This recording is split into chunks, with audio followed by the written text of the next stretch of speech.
예, 안녕하세요. 반갑습니다. 와운의 최영동 파트너입니다. 반갑습니다. 자, 오늘은 비플라이 소프트를 한번 좀 보고 가도록 하겠습니다. 자, 일단 뭐 비플라이 소프트 같은 경우는 뭐 많이들 아시죠? 예, 천여 개 이상의 국내 주요 언론사들로부터 일평균 13만 건 이상의 뉴스 데이터를 매일 수집을 하고 공급을 받고 있는 기업이고요.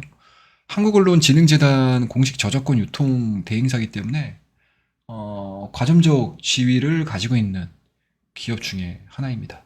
그래서 AI 시장이 확대가 되고 저작권에 대한 이야기가 진행이 될 때 이 뉴스 저작권 강화에 따라서 가장 수혜를 받을 수 있는 기업이 바로 이 비플라이 소프트다라고 보시면 되고요.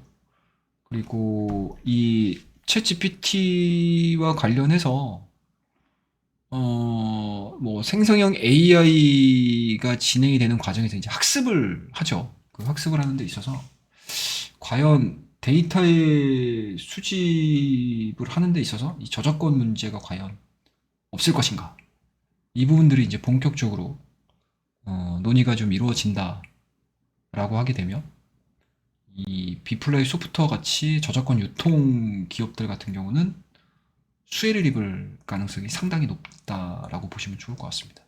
그에 따라서 최근에 차트 흐름들을 한번 좀 놓고 보시게 되면 뭐 과거의 흐름들은 뭐 좋지는 않죠. 아무래도 이제 뭐 옐로우 칩에 좀 가까운 기업이다 보니까 뭐 실적도 그렇게 뭐 좋지만은 않습니다. 뭐 지속적으로 좀 마이너스를 좀 기록을 해왔던 그런 기업이고 영업이익도 마찬가지로 그렇게 눈에 띄게 증가가 되는 상황들이 아니었기 때문에 뭐 적자와 흑자를 지금 계속 왔다 갔다 하고 있는 상황들이기 때문에 아마 이러한 기업들을 대응하는 데 있어서 뭐 재무적인 부분들을 가지고 매매를 한다라기보다는 전반적으로 이 기업이 속해 있는 산업의 환경 변화 그리고 이제 모멘텀, 단기 모멘텀 이런 부분들에 좀 착안을 해서 트레이딩을 하는 게 좀 익숙한 기업이지 않을까라는 생각이 좀 들고요. 그만큼 이제 차트에 녹아있는 데이터들이, 정보들이 어느 정도 신뢰성을 가지고 우리가 대응을 할 수 있는지에 대해서도 상당히 좀 신경을 써야 되는 기업 중에 하나입니다. 근데 이제 최근에 뭐 일봉의 흐름들을 좀 보시게 되면 상당히 좀 강력한 에너지들이 좀 느껴지는 부분들이 좀 있어요. 일단은 뭐 동사 같은 경우는 1년 동안에 이어져 왔던 이러한 이제 하락 추세를 최근에 좀 강력하게 좀 돌파를 좀 시켰습니다. 이런 구간들이 상당히 좀 의미가 있다고 보는 거거든요. 보시게 되면 이러한 이제 강력한 돌파가 좀 이루어졌습니다.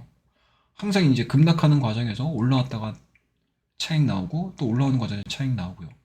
또 횡보가 되다가도 계속 지금 저점을 그러니까 고점 자체가 낮아지면서 저점에 대한 흐름들은 굉장히 좀 한정적이었죠. 천 원짜리가 된 지가 얼마 안 됐어요.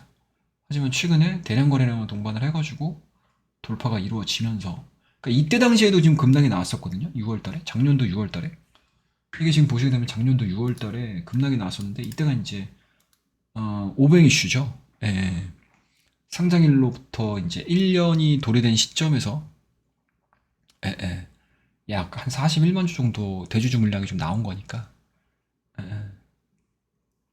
쭉 진행이 되는 과정에서 이렇다 할 모멘텀들을 받지 못했었고 뭐 진행이 되는 과정에서 이제 그러니까 작년도 10월 달에 저점 만들고 11월 달 시장 상승을 할 때 이 종목도 마찬가지로 대량 거래량의 돌파가 이루어지면서 탕 상승하는 그림들을 보여줬고 이 박스권 진행되는 과정에서에 대한 움직임들이 되게 중요할 것 같은데 이 기간 동안에 시장이 엄청나게 많이 올랐거든요. 그러니까 11월 달하고 12월 달에 그럼에도 불구하고 뭐 비플라이 소프트만 못 올라간 게 아니고 전반적으로 이 AI 소프트웨어 관련된 기업들이 다 올라오지 못했어요.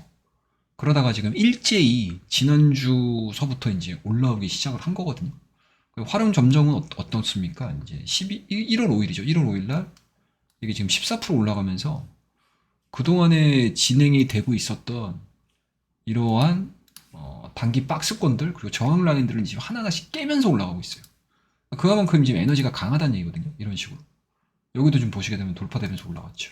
뭐 물론 여기서 이제 음봉이 진행이 되면서 여기가 고점이 아닐까라고 얘기를 하시는 분들도 계시겠지만 이 부분들까지 고민을 하자라고 하게 되면은 상당히 좀 큰 에너지가 발생이 될 수 있는 상황들이기 때문에 이게 하루 만에 못 올라갔습니다.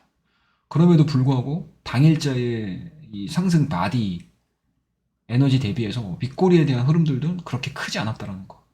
그렇다고 되면 이제 다음 주 마찬가지로 1월 10일이죠. 1월 10일 날 오픈 AI에서 이제 GPT 스토어를 오픈을 하니까 그거에 대한 탄력도가 조금 더 이제 소프트웨어 쪽으로 좀 기운다라고 하게 되면은 단기간에 상승 에너지가 이 비플라이 소프트웨어에 전달이 될 가능성이 높다. 투영이 될 가능성이 높다. 상승할 가능성이 상당히 높다라고 보시면 좋을 것 같습니다. 다만 이제 앞서서도 말씀 좀 드리긴 했지만 작년도 1월 달에 올라갔었던 자리들이 한 2,000원대 초반이기 때문에 아마 이 정도까지 올라가서 여기를 돌파를 시키기에는 아마 좀 부담스럽지 않겠느냐라는 생각이 좀 들고요. 만약에 트레이딩을 하러 들어오는 사람들이 있다, 시장에 들어오는 사람들이 있다라고 하게 되면 뭐 지금 제가 말씀드렸던 그 생각들을 가지고 트레이딩에 임할 가능성이 높습니다. 그래서 장기간 이어져 왔던 이 하락 추세를 기준으로 해서 차트를 길게 들여보고 매물대를 좀 보시게 되면 이 구간대에서 매물대가 상당히 많고요. 이 구간대에서 매물대가 상당히 많고 이 구간대가 넘어간다 하더라도 2,000원대에서에 대한 물량들도 상당히 많은 상황들이기 때문에 아마 탄력적인 움직임들을 좀 보여준다 하더라도 한 이 정도 후반서부터는, 그러니까 이 정도 구간서부터는 뭔가 이제 변동성을 좀 크게 보여줄 가능성이 높지 않겠느냐라고 생각을 하고 있습니다. 그래서 이 비플라이 소프트에 대해서 야 이거 난 관심이 있었던 종목이고 지난주 금요일날 대량 거래량 장대 양보 나쁘지 않아 라고 생각을 하셨던 분들 같은 경우는 아마 이런 부분들을 좀 참고를 하시면서 대응을 해보시는 것도 나쁘지 않겠다 라고 말씀을 좀 드리도록 하겠습니다. 그래서 오늘 비플라이 소프트에 대한 이야기들 잠깐 짤막하게 차트를 기준으로 해서 말씀 좀 드렸고요. 관심 있게 좀 지켜보실 만한 종목으로 이 비플라이 소프트, 조금은 좀 작은 종목이지만 좀 변동성을 좀 노려볼 만한 기업 중에 하나가 아닌가라는 생각에서 오늘 이야기를 좀 마무리를 하고요. 오늘 비플라이 소프트에 대해서 어느 정도 좀 도움이 되신 분들 같은 경우는 구독과 좋아요, 알람 설정까지 부탁드리고, 뭐 조금 더 이어지는 내용들 또 궁금하신 부분들이 좀 있으시다면 댓글로 남겨주시면 제가 답변을 달아놓도록 하겠습니다. 자, 그러면은 오늘 이야기는 이 정도에서 마무리하고요. 다음 시간에 뵙도록 하겠습니다. 감사합니다.